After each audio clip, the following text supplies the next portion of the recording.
কি কি করা যায়, কি যাবে? আচ্ছা, মানুষ মারা গেলে দেখুন, একজন মৃত ব্যক্তি যখন ইন্তেকাল করে, রাসূল সাল্লাল্লাহু আলাইহি ওয়াসাল্লাম একটা শব্দ সিম্বলিক ভাষায় বলেছেন, কাল গারীকিল মুতাগাউইস, মহাসমুদ্রে ডুবন্ত মানুষের মতো হলো মৃত ব্যক্তি। সুতরাং মৃত ব্যক্তি প্রতি মুহূর্তে অপেক্ষা করে তার জীবিতরা, উত্তরাধিকারীরা একটু দোয়া করে কিনা, একটু ক্ষমা প্রার্থনা করে কিনা, একটু সদকা করে কিনা, একটু দান করে কিনা।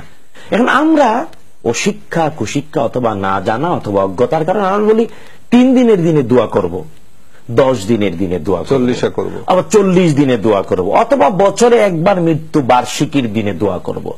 আর না, এটা যে কত বড় অবিচার, নিজে যখন মরবো তখন বোঝা যাবে। রাসূল সাল্লাল্লাহু আলাইহি ওয়াসাল্লাম অগ্রিম এগুলা বলে দিয়েছেন। তাই মৃত ব্যক্তির জন্য প্রতি মুহূর্তে দোয়া করতে হবে। তা যদি মা বাবা হয়, ভাষাটা আল্লাহ তাআলা শিখিয়েছেন, রব্বিরহামহুমা কামা রাব্বায়ানি সগীরা।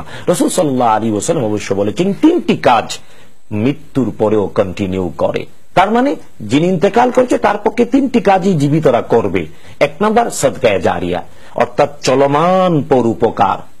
2 নাম্বার আও ইলমিন ইউনতাফাউ বি, উপকারী জ্ঞানের পৃষ্ঠপোষকতা। 3 নাম্বার নেক সন্তান, ভালো উত্তরাধিকারীরা দোয়া করবে। আজকে আমরা মনে করি কেবল হুজুররা দোয়া করবে, আর হুজুরদের দোয়া কবুল হবে কি হবে না কোনো গ্যারান্টি নাই। কিন্তু রক্তের সম্পর্কীয় সন্তান, ছেলে মেয়ে, তারা যদি দোয়া করে, শর্ত একটাই, তারা নিজের আগে ভালো হওয়া চাই।